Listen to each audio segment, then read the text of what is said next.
Don't just trade in your old television. Trade it up to WABD, New York.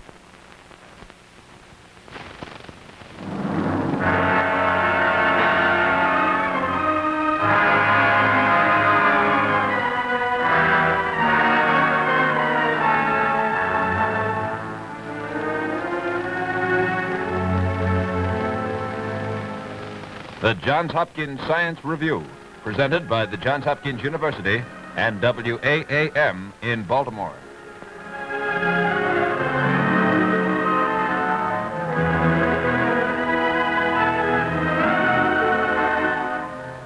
This is the Johns Hopkins University, famed for 75 years for its contributions to science and the humanities.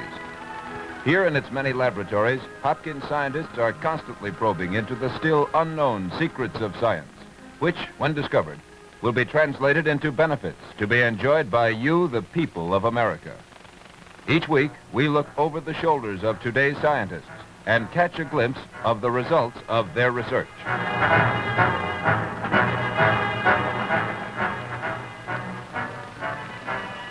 This week, we will demonstrate the usefulness of useless knowledge.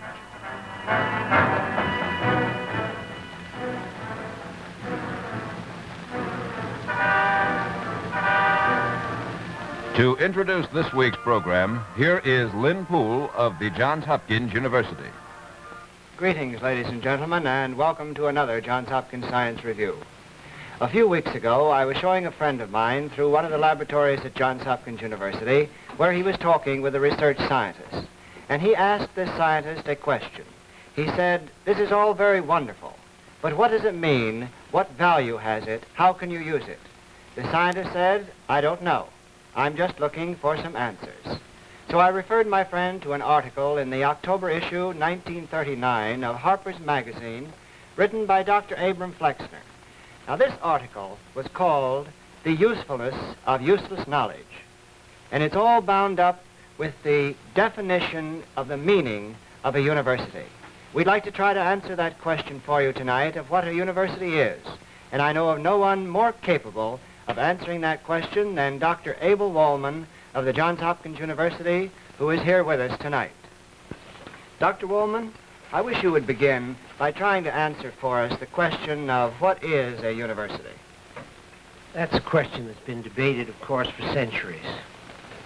There are as many definitions of what a university is as there are people, and as there are people with various interests. Some people say it's a place for students. In its worst situation, it's a place where you park your son or daughter between high school and graduation until either she or he gets married or he goes into his father's business. A more serious purpose, of course, is for students to learn what they can in the way of knowledge and in the way of learning how to develop their interests and problems of society. Some people have said it's a place where the family can learn what to do with its children after they've passed a particular age. Some people have even said it's just a place for the faculty. And that was not very far from the fact, particularly in the medieval times of universities, when it was a place where men of learning congregated to extend their knowledge and to develop their investigations. In its broadest sense, of course, a university is for society, to develop those things which would make society happier, which would give it an opportunity to lessen its troubles, which might even in a material sense learn to live both more adequately and better. To my own mind, however, a university is really not any of these things particularly. It's a place where you may search for truth, where there is both freedom of speech and where there is freedom of search for truth, regardless of where that may lead. The eminent French poet, when the Nazis invaded France, once commented as he was leaving the university in Paris, as a Nazi officer interrupted him when he came down. He said, "What's that building for?" "Well, that's a building," he said, "in which speech is free and where the search for truth can be carried out without any difficulty and without interference. That's really a great accomplishment." And what do I mean by the search for truth? That's a very abstract kind of a statement. Everybody searches for truth. Everybody who has any morals or any ethics feels that he is always on the lookout for truth. But I should like to illustrate what I mean by the search for truth by several case histories, not too many, but a series of them. And my first case history has to deal with a fellow named Josiah Willard Gibbs, a good old New England name. And who in the world was he? He has a connection with Hopkins, it so happens. About 3/4 of a century ago, he was asked to come down to Hopkins to lecture. Daniel Coit Gilman, who was then president of the university, and who had an uncanny capacity to pick out young, promising minds, invited him to come down there to lecture. Roughly about the same time the university was born, only a few years thereafter. He lectured on analytical mechanics of all things. I doubt whether anybody really in this room or elsewhere in most parts of this world cared very much about that subject, and at his lectures he probably had a dozen or at the most 24 people who were equally interested in such abstract and abstruse things. Well, what was so remarkable about this man, then? Well, this man was remarkable in a variety of ways. One, in a very material way, he was remarkable because when we brought him down here to lecture at Hopkins, he had been teaching at Yale then for 10 years at no salary. I think in that sense he was remarkable, even for that day. He had a modest income which would amount to a few pennies these days. He was probably also remarkable in another sense. He was virtually unknown then and unknown now to 99 9/10% of the people in this country and probably to the people in the world. We offered to bring him down to Hopkins as professor of theoretical physics at the handsome salary of $3,000 a year at that time. He was remarkable in another sense. He had been teaching up there for about 7 or 8 years, and in that time he had 7 students. Some of whom he used to see once in a while. He had no particular fancy for lecturing. He was remarkable in another sense. He very rarely lectured. He was quite unknown to most people. In a true sense, he was remarkable because the effect of his work. Well, what effect did he have on the world? Well, he wrote a paper once, and in his lifetime he wrote perhaps only a half a dozen. The paper had a very fancy title. It was called The Equilibrium of Heterogeneous Substances, a very fascinating and dramatic kind of thing which very few people understood. It was very brief. It appeared in a relatively obscure periodical. It was read abroad as much as it was in this country by a handful of men. But it is said by people who know that he made an impact by virtue of those papers, which were highly mathematical in character, very theoretical in nature, on a series of industrial processes, and I shall merely enumerate them to give you some impression of why I think he was important. In the first place, he revolutionized metallurgy. He made extensive contributions by virtue of his work in mineralogy. He affected the whole science of petrology, or the study of rocks and their like. He had a great impact on theoretical chemistry. He had a great deal to do with earthquakes and volcanic action. He virtually supplied the basis on which new alloys were produced. He had a great deal to do with the heat treatment of metals, which today is considered to be a very modern industrial process. He had much to do with the production of Portland cement in the manufacturing processes of most of the heavy industries that we know today. In the electrochemical industry, he had a great deal to do with catalysis, which those of you who read the ads in the oil industry, the petroleum industry in general, is now known as a modern invention. He even had something to do with the atom bomb in that he described, quite accurately, the molecular constitution of materials that far back. Well, as you describe him, Dr. Wolman, it seemed to me that he was very much like Henry Rowland and Ira Remsen in his effects. He had one characteristic in common with those, and I think that's worth pointing out. Aside from the fact that he collected no salary for most of his life, aside from the fact that he was relatively unknown, he was a kind of a simple, contemplative guy, the kind of a person that you say has his head in the clouds. What earthly use could he be to anybody? He was of serene nature, he was undistracted by personal ambition, and he was completely unconcerned with rewards. He didn't seem to care whether anybody read his papers or not. He certainly had no idea, and certainly had no concern as to whether it had any industrial application. That was true of Rowland, who's my second case history. He was at Hopkins for a great many years. He worked in a kind of a little cubbyhole downtown in one of the buildings that's since been torn down on Howard Street. He struggled for years, marking lines on a metal plate. He had an idea that there was a new way in which he could reveal a new world by what we now call the diffraction grating. It has multilinear developments on it, and it gives us a new kind of spectrum throughout the industry in the United States today. The Rowland diffraction grating is used throughout the world. That little thing that he developed in a cubbyhole, and incidentally is made on the Hopkins campus today better than it can be made in any industrial company throughout the world. His practical applications in electricity with dynamos, with transformers, as you move through any power plant in the country, it owes a debt to this second individual, again quite unknown. The third one was Ira Remsen, at one time professor of chemistry at Hopkins and then later its president. He dealt, among other things, with a lot of useless ideas. Purely incidentally to some of his other work, he developed and produced saccharine, probably known to every man, woman, and child in the world, and certainly known to every diabetic in the world. It's a substitute for sugar. As you know, it has many, many thousand times the sugary taste and value that ordinary sugar has. It probably, in turn, revolutionized the world in many industrial processes. Again, that was not known when he was searching for it. It was while he was looking for something else that he found this particular compound. Well, in the end, Dr. Wolman, what would you say that these things mean to a university? I've often thought that these three men alone produced enough in a period of 3/4 of a century to have created most of the industrial activity in this world. Those three men, their collective salaries over all the time that they were actively at work would amount to a pittance.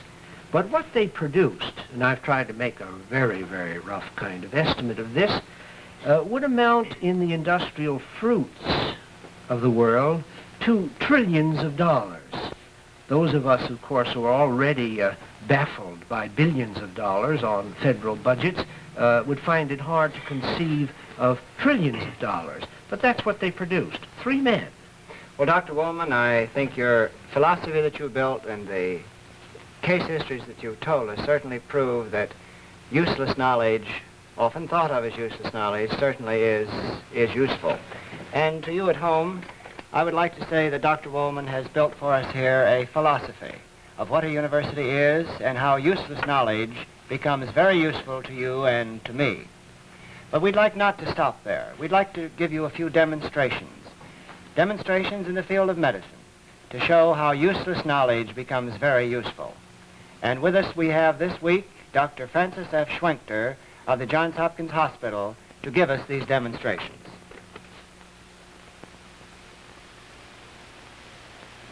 Well, medical science has benefited greatly by the basic laboratory investigations of the scientists. To use only one example, the physicists and the electrical engineers have themselves produced the tiny electric light bulb which makes it possible to develop instruments which can be introduced into the human body. We can show you one of these tiny electric light bulbs, and it is no larger in size than a grain of wheat. And yet this little electric light bulb attached to an instrument such as this bronchoscope, which I show you, can produce the illumination so that the instrument can be introduced into the lung of a patient and the physician can see what the diagnosis is and in some cases remove tumors or even foreign bodies such as inhaled tacks or safety pins. Now I'll demonstrate how this instrument works in the body.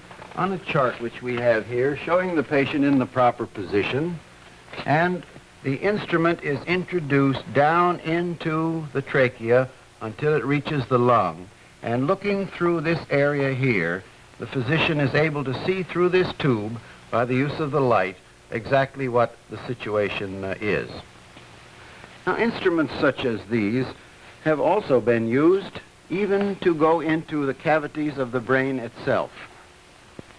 And this reminds me that one of the most important investigations which has ever been done in brain surgery was done at the Hopkins by the celebrated Dr. Walter Dandy.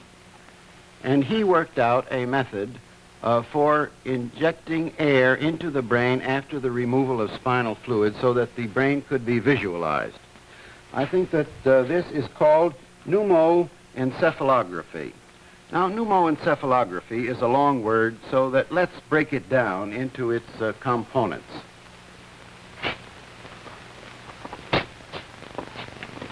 Pneumoencephalography, with its components pneumo, meaning air, encephalo, meaning brain, and graphy, meaning to demonstrate to the eye, or pneumoencephalography. I think this can be shown even more definitely by demonstrating some of the x-rays which are taken by pneumoencephalography. This is an x-ray which is taken in the usual way, and one sees only the vault of the brain and the vault of the skull with the skull bones, the facial bones, the vertebra, and so on. But the brain cannot be delineated. Now, when air is injected into the brain, it shows up the ventricles of the brain so that we can see them delineated here by a lighter area or a darker area in which the air is contained. Now, this is the pneumoencephalogram of a normal person. Now, the real purpose of this, of course, is to show up abnormalities as they exist in the brain, and this is the x-ray of a patient who has a brain tumor. And you will see, in contrast to the former x-ray, that the ventricle does not extend over into the anterior portion of the brain, but is obliterated, which means that there is a tumor in this area, and therefore delineates the area for the brain surgeon so that he knows where to operate. Now, Dr. Dandy, working in the laboratory, along with Dr. Blackfan, worked out the entire method of the circulation of spinal fluid from the brain, how it was formed, how it was circulated, and how it was reabsorbed. And this discovery was actually as important to medical science as the discovery by Harvey back in the Middle Ages of the method of circulation of the blood. But speaking of blood, I think that it's only fair to say that the chemists have also made tremendous advances in their basic research in the field of blood. Back in the 1920s, Dr. Castle discovered that if liver was fed to patients with pernicious anemia, that the condition improved. And that brought a long line of laboratory investigations as to exactly what substances were necessary to the human body for the proper formation of blood. And among a great many others, it was discovered that folic acid is one of the essentials. Now, folic acid, along with every other chemical, has a definite chemical formula made up of its various atoms and their relationship. And this is the formula for folic acid. But it was discovered by these various workers that when folic acid was fed to mice who had cancer or leukemia, that the tumor grew more rapidly than it did otherwise. And that set off a chain of thought, as if this is true, would it not be possible to produce some folic acid antagonists, or substances with chemical structures which antagonize folic acid, which would cause the cancer cells to grow less rapidly. And out of a long series of investigations, a number of chemical substances have come out, one of which is aminopterin. And I'll show you here the chemical formula of aminopterin as compared with folic acid. You will notice that the chemical structure is identical, with the exception that where in folic acid we have an oxygen and a hydrogen molecule at this point, In aminopterin, we have a nitrogen and 2 hydrogen atoms at that point. This is an antagonist of folic acid. And actually, these substances have been found to inhibit the growth of cancer cells. Now, I'd like to make the point clear that I have said they inhibit or slow down the rate of growth of cancer cells. They have not, up to the present time, been demonstrated to be a cure for cancer. Now, I'd like to introduce at this point one of our little patients from the hospital, Linda Gang, and her mother, Mrs. Gang. Linda was brought into the hospital some 6 months ago in a very serious condition. And at that time, the diagnosis of cancer was made. Since that time, she's been treated with a variety of these compounds, and you see her as she is today. Mrs. Gang, how does Linda seem to you today compared with the time she entered the hospital 6 months ago? Dr. Schwenkter, it's unbelievable how well Linda has come along. We realize that she isn't cured yet, but we're praying that one of these new chemicals will cure her. Well, you're quite right, Mrs. Gang. She isn't cured yet, but the work in the laboratory is going on, and we hope, all of us, that very shortly we're going to have the real answer to the condition.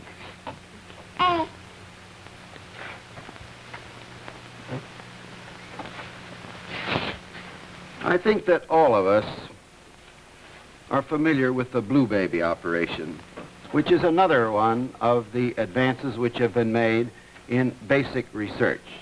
Dr. Tausig, working in the laboratory over many years, worked out the methods of the diagnosis of the various types of congenital malformations which occur. And a great many people said, oh, this is useless information, because if the heart isn't formed properly, what can we do about it anyway? And at the same time, Dr. Blaylock, working in his laboratory, worked out methods by which these patients could be treated. And these two pieces of information brought together have eventually worked into the method of the treatment and operation for blue babies, which is utilized today. And thousands of people have been benefited. Now, we know that there were a great many people who said, oh, this is just useless knowledge at the time. But there are here tonight at least 2 people who don't believe that this was useless knowledge. And I'd like to introduce them. Mrs. Van Horn, won't you and Sandra come in so that I can introduce you? This is Sandra Van Horn and her mother, Mrs. Van Horn. How are you, Sandra? All right. You're looking fine. Mrs. Van Horn, won't you tell us just what Sandra's condition was when she was first brought into the hospital? Well, we took Sandra into Hopkins Hospital under Dr. Tausig's care 8 years ago. At that time, she was very blue and could do very little. A year and a half later, Dr. Tausig called us up and said that they had perfected this operation, at which time we took her back. And she had the operation and has been very benefited.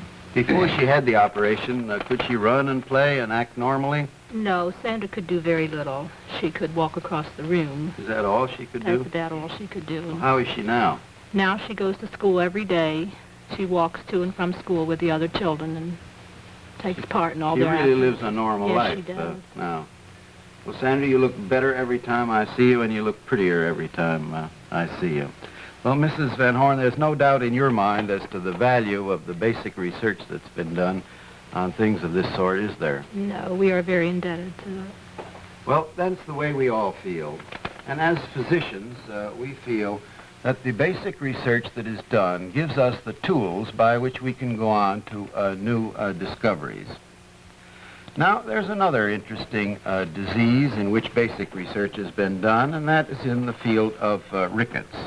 A few years ago, rickets was extremely common. There were thousands of cases, and we didn't know what caused it. And at the present time, I even have difficulty finding a single case with which to teach my medical students. But much of the basic research was done at Hopkins by Drs. McCollum and Dr. Park Dr. Kramer and Dr. Howland. Dr. McCollum is a nutritionist and working with rats, young rats, to see what made them grow. He had them on special diets, and he discovered that some of these rats developed diseases which he couldn't explain. And so he showed them to Dr. Howland, who was a pediatrician, and Dr. Howland decided that they were rickets. Now I can show you a picture of a patient with rickets compared with a normal child of the same age.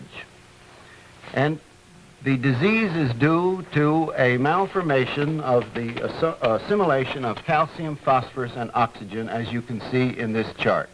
And without the vitamin D, calcium, oxygen, and phosphorus cannot grow into the ends of the long bone, and we cannot have normal bones. So all of this was worked out in the laboratory. We have no more rickets or very little rickets in town, and the disease has been practically eliminated. We hope that laboratory research will continue so that other diseases can also be cured. I think you see now what we meant when we said the usefulness of useless knowledge. Dr. Wolman has built up for us the philosophy that stands behind all of the research that is done by scientists throughout the free world today.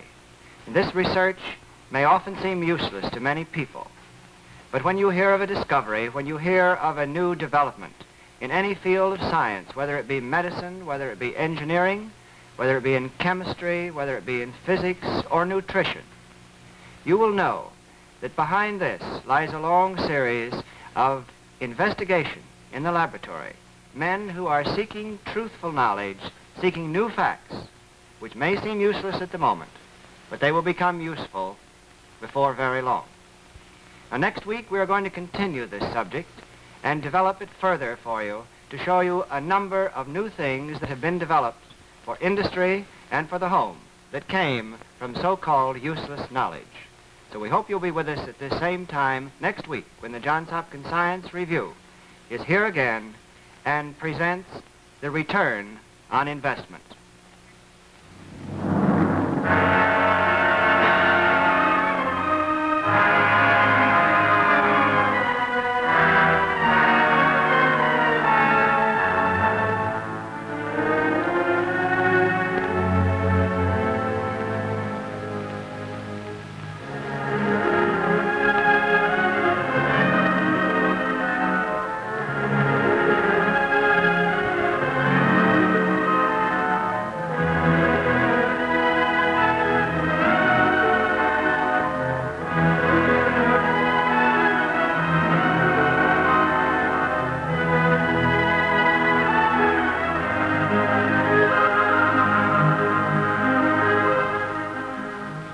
The Johns Hopkins Science Review is produced by Lynn Poole, directed by Paul Kane.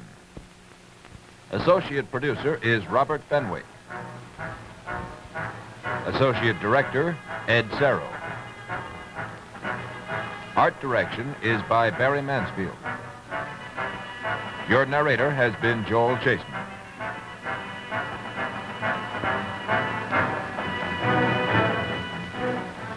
The Johns Hopkins Science Review originates in the studios of WAAM in Baltimore. This is the DuMont Television Network. God...